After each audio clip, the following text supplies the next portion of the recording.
First you take a drink, then the drink takes a drink, then the drink takes you.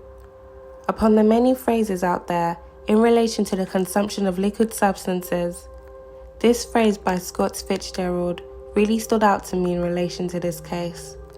We are what we consume doesn't just talk about what we're feeding into our bodies, but also what we feed into our own personal lives. Karenina Longe was a 27-year-old senior house doctor who worked tirelessly to save the lives of patients that came through the doors of Heartlands Hospital located in Birmingham, England. Who knew on the fateful day of February 5, 2000, she would be a patient in that very same hospital?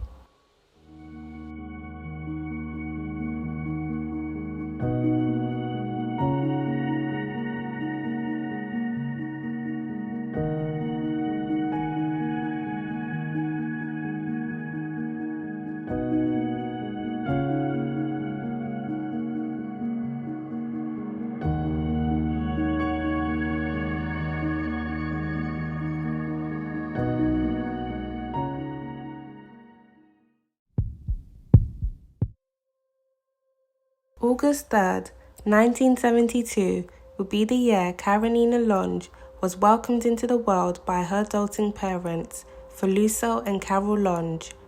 Karenina, whose full name was Karenina or Fumileo Mary Longe, was the second-born daughter. Her father, Feluso Longe, was a popular barrister, and his wife, Carol Longe, was an educational psychologist. Both met at Sheffield University while studying and would later go on to get married, welcoming in 2 girls. As a child, Karenina had a deep passion for medicine. Helping others was embedded within her warm and bright spirit. It is said one of her main aspirations was to become a doctor. When Karenina was 13, she was sent with her elder sister Samantha from Lagos to a boarding school known as Ackworth, a Quaker boarding school near Wakefield, Yorkshire. There she excelled, gaining 4 A-levels and a Duke of Edinburgh Gold Award and becoming head girl. At age 16, Karenina dealt with the tragic passing of her father, Feluso Longe, who had passed away in 1988. In the later years, Karenina began training at St. Bartholomew's Hospital in London, where she was training to become a doctor. It was said at this time she met Andrew Gardner, a lab technician, also working in the hospital at the time. Andrew Gardner was a Zimbabwe-born native who had moved to England at a young age. Once a choir boy, singing within his local church community growing up, Gardner was also a former soldier, previously serving in the Rhodesian Army. Gardner was said to have a serious drink problem, having been married twice and fathering 3 children, one of them by another woman, Marlene Brown, who Gardner was actively in a relationship with whilst he was involved with Karenina Longe. These relationship complications didn't stop Karenina from finishing her studies and training. She would soon go on to graduate with acute extinction in surgery. Karenina Longe was now officially Dr. Longe. She later went on to work in both Colchester and Enfield Hospital before she relocated to Birmingham after securing a position as a senior house doctor at Heartlands Hospital. Andrew Gardner would later join Karenina in Birmingham, where he moved in with her at her residence in New Coventry Road with his then 15-year-old son, John. Karenina settled into her role as senior house doctor with ease. Colleagues described Karenina as an exceptional doctor. She got on really well with everyone she came in contact with. The patients she oversaw were very fond of her upbeat and bubbly personality. All was well within Karenina's work life, but the same couldn't be said for her personal life. Karenina's relationship with Mr. Gardner seemed to deteriorate not long after he moved in with her and his son.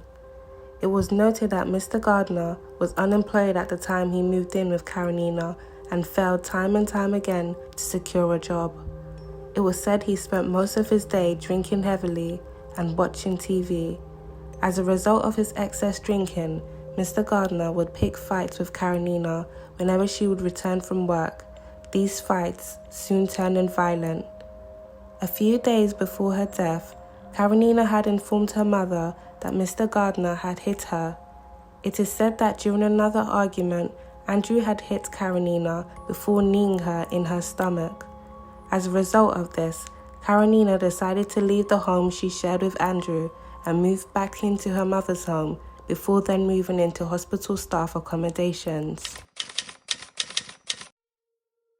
Shortly before midday on Saturday 5th February 2000, Karenina made a trip to the house she once shared with Mr. Gardner in Sheldon, Birmingham. It is said that the two began drinking vodka and Jack Daniels.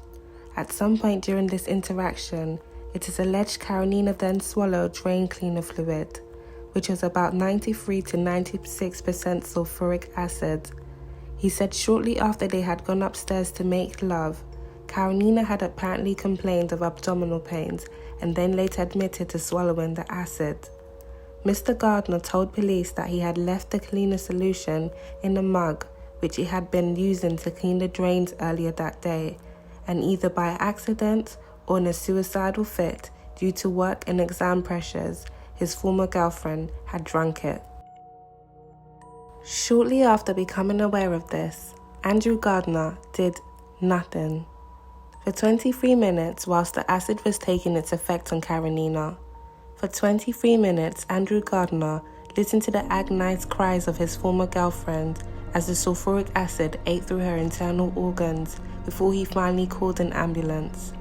It is said during these 23 minutes, before emergency services were called, Mr. Gardner had done the following. At 2:03 p.m., he called plumber Paul Smith to ask for advice, insisting falsely that his son had drunk the drain cleaner and that an ambulance was on its way. At 2:26, after making a call to another plumber, a non-emergency call to the hospital and one to his son, Andrew Gardner then called 999. 23 minutes, during which that time acid continued its dreadful work as she continued, under his eyes and his ears, to suffer unimaginable torment as her internal organs were gradually destroyed. Ambulance services soon arrived at the property in Sheldon and was greeted by Andrew Gardner, who let them into the home and directed them to where Karenina was. The size of Karenina's injuries was said to be horrific. She was quickly assessed and rushed to Heartlands Hospital, the very same hospital she was employed at as a senior house doctor, but sadly on this fateful day, she was coming in as a patient. It was the senior house doctor's very own colleagues who fought to save her life at Heartlands Hospital. Consultant thoracic surgeon Francis Collins said the moment he saw the internal damage, he knew she had very little chance of survival. Karenina underwent immediate surgery for her injuries. Sadly, 15 hours after entering in Heartlands Hospital as a patient, Nigerian-born Dr. Karenina Longe would be pronounced deceased at Birmingham's Heartlands Hospital, where she worked as a senior house doctor, 15 hours after swallowing the acid at the home she shared with Andrew Gardner. Immediately after the death of Karenina Longe, inquiries on her tragic ending were being investigated. Mr. Bennett said they were investigating the possibility the sulfuric acid was disguised in the drink. He would not disclose how much acid was involved, but added, "The Home Office pathologist has said a capful would be enough to kill a person. To swallow a toxic substance would be a very painful and slow death." Mr. Bennett said Dr. Longe's partner, Andrew Gardner, was present at the home when the ambulance crew arrived but had since disappeared. He added, "There is no evidence from the post-mortem that leads me to believe she was force-fed the acid. We are treating this as a very suspicious death." During the time Karenina was fighting for her life in surgery, Andrew Gardner was seen drinking in a local pub and talking to other customers about football. Around this time, Gardner sent a text to his then 15-year-old son, John, asking him to clear the mess up. When asked by his son if he had been up to visit Karenina at hospital, Gardner stated that his fear of hospitals had prevented him from visiting her. The once lab technician who had met Karenina at a hospital prior to their relationship was now fearful of the very same environment he was once a part of. Andrew Gardner shortly fled to London, where he then spent nearly £800 with Karenina's credit cards. A search of the house in Birmingham uncovered drain cleaning fluid, partly made of sulfuric acid. As previously referenced, a cap full of the substance can be fateful, and Karenina is thought to have swallowed up to half a cup.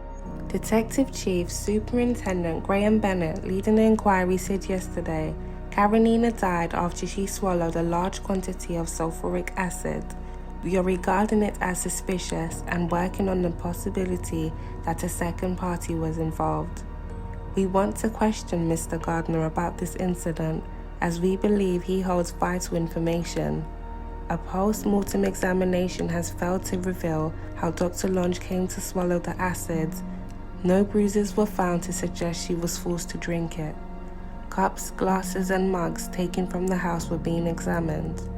Andrew Gardner would give himself up to police 3 weeks later. Mr. Gardner, who did not give any evidence, told the police in interviews he was not capable of murdering Karenina Longe. He stated during questioning, "I would never do that to an animal, never mind a human being." Courtney Griffiths, QC defending Andrew Gardner, stated that Dr. Longe might have been under pressure from work as she studied for the second part of her Royal College of Physicians exams. Mr. Griffiths said there was no sign of force, the bottle was clearly visible, and Dr. Longe never once accused Andrew Gardner of giving her the acid during her final agonizing hours. As the case progressed, the jury heard that Zimbabwe-born Gardner had a serious drink problem. His prior relationships were looked into, and it had been discovered that not only had he been married twice, fathering 3 children, but he was also said to have multiple relationships going on, as he was involved with Karenina Longe. Andrew Gardner had claimed Karenina had swallowed the acid either accidentally or in a deliberate attempt to harm herself. He said she had been under extreme pressure from work, exams and domestic problems, and was also upset about the end of their relationship. Andrew Gardner was charged and held in custody as the case against him prepared to go to trial. Family, friends, and work colleagues of Karenina mourned her passing. As funeral preparations began, they all awaited for answers to be revealed and justice to be served. The trial for the death of Karenina Longe shortly began around October of that same year. During a 10-day trial of Andrew Gardner, the prosecution claimed that Mr. Gardner had somehow tricked Dr. Longe into drinking the acid. The couple had split the previous week after he hit her in the face and kneed her in her stomach following an argument, the court heard. Stephen Linehan, QC prosecuting, told the court that while Dr. Longe had been calm and resolved to get on with her life, Gardner was not willing to let her go. When she arrived at the rented house they had shared in the Sheldon area of Birmingham around midday on February 5th, he somehow administered the 93 to 96% proof acid contained in a drain cleaner in a drinking mug. Karenina Longe was murdered. She didn't die by 2:03 p.m, but by that time Andrew Gardner had administered to her a lethal dose of acid. By 2:03 p.m, she was suffering the torments of hell, Mr. Linehan said. That acid was burning its way through the walls of her stomach and burning its way into her internal organs. It is almost impossible to imagine, but if you had seen or heard her, you would not need to imagine. Andrew Gardner was there. He witnessed it and he heard the agony she was in. Mr. Linehan told the jury that as Karenina Longe suffered an agonizing death, Andrew Gardner did not telephone for an ambulance for 23 minutes and instead rang a plumber to find out the effects of swallowing acid. He concocted a story that the doctor studying for the second part of her Royal College of Physicians exams, had deliberately drunk the drain cleaner to harm herself and had complained of feeling unwell as they made love. But before the ambulance arrived, he fled to London with her credit cards. He was arrested on February 29th when he told police Dr. Longe had taken the acid. During Mr. Linehand's opening speech, the jury of 8 men and 4 women heard a tape of an emergency call between Gardner and an operator, with Karenina's screams heard in the background. In a 4.5-minute conversation, the jury is heard Gardner tell the operator, "My girlfriend's done something silly. She's drunk sulfuric acid." The operator then asked, "She swallowed sulfuric acid?" Gardner, "Yes." Moments later, the defendant was heard to say, "She's semi-conscious. She's moaning. She just says, 'The pain, the pain.' I've just given her some milk. It's okay." Mr. Linehand continued, "What was he thinking in those 23 minutes? She was suffering in agony. Nobody, not even a stranger, would have listened to those cries and not have called for an ambulance. Nobody but her killer." In response, Andrew Gardner's defense boldly stated to the jury, "I'm not asking you to like this man, this alcoholic, this clear womanizer, this fickle individual who left his 15-year-old boy to in fact clear up the mess, sponging off a stressed-out young female doctor," Mr. Griffiths told the jury. "You've got a good reason to dislike him. You may even feel he's responsible for her death. But responsibility for her death and guilt of her murder are completely different things."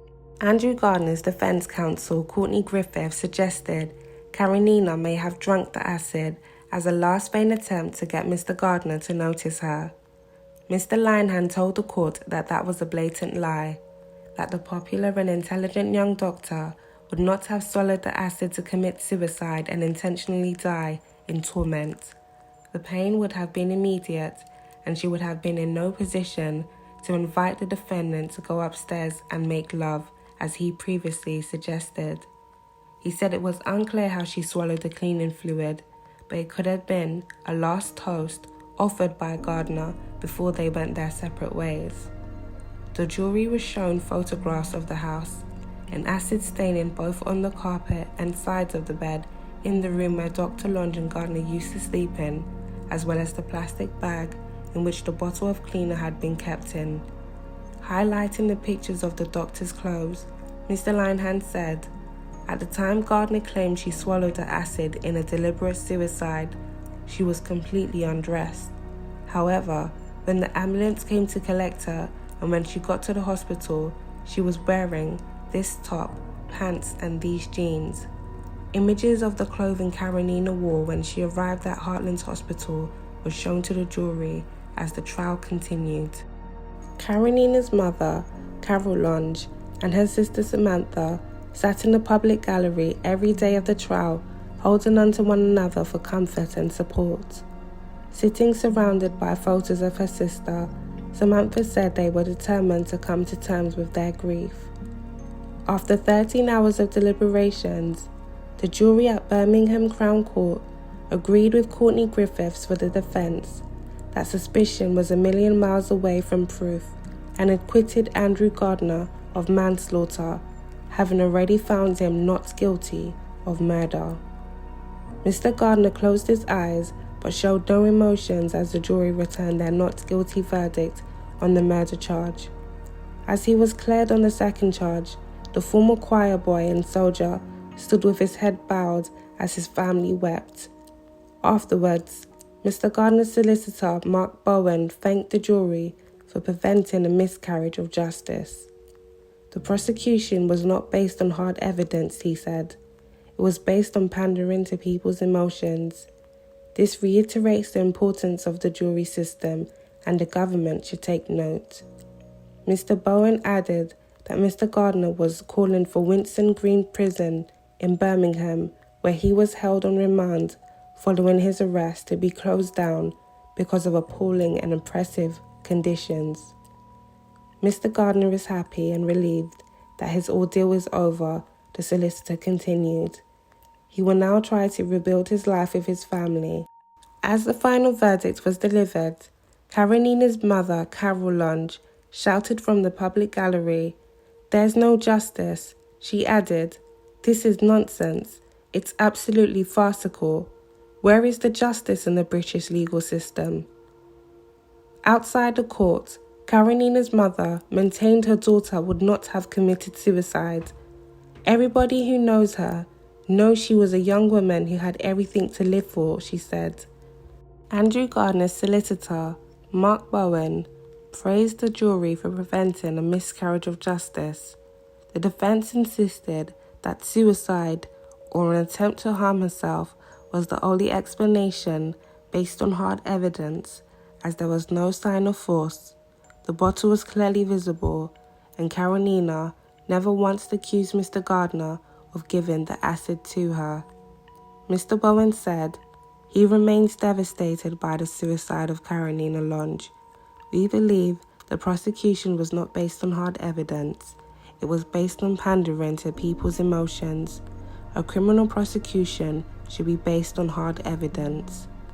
To this day, Andrew Gardner walks a free man. No further charges were brought to him, as he was acquitted of all charges in relation to the Karenina Longe case. Dr. Karenina Mary Longe was a beautiful, smart and caring soul who sought out to assist others the best she could.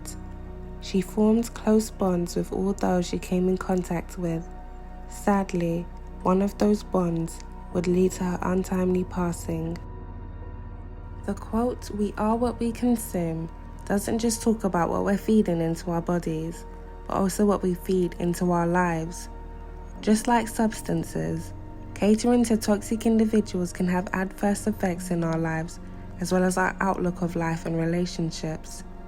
In the tragic case of Karenina Longe, there was 2 toxic things within her life, and both would play a significant role in her tragic ending. The first toxic thing was Andrew Gardner, the abusive, unemployed, alcoholic womanizer, who for 23 minutes watched a woman he once claimed he loved and shared a home with suffer as another toxic substance being used by him became the fatal substance for Karenina's untimely demise. You are what you consume, and in the tragic case of Karenina Longe, 2 negative energies, one being in liquid form and the other being in physical, consumed her. My heart truly goes out to the family of Karenina Longe. May all her love, accomplishments and achievements forever reign on. The family of Karenina Longe has since set up an organization in her name. They set up the Dr. Nina Longe Africa Bursary to assist doctors who want to further their training and research in tropical medicine, infectious diseases or AIDS. Awards are given to candidates yearly at Birmingham's Heartlands and Solihull hospitals. Rest in peace to Karenina Longe. Thank you for your service in the NHS. Your memory will forever be etched in the hearts of all those that you have touched.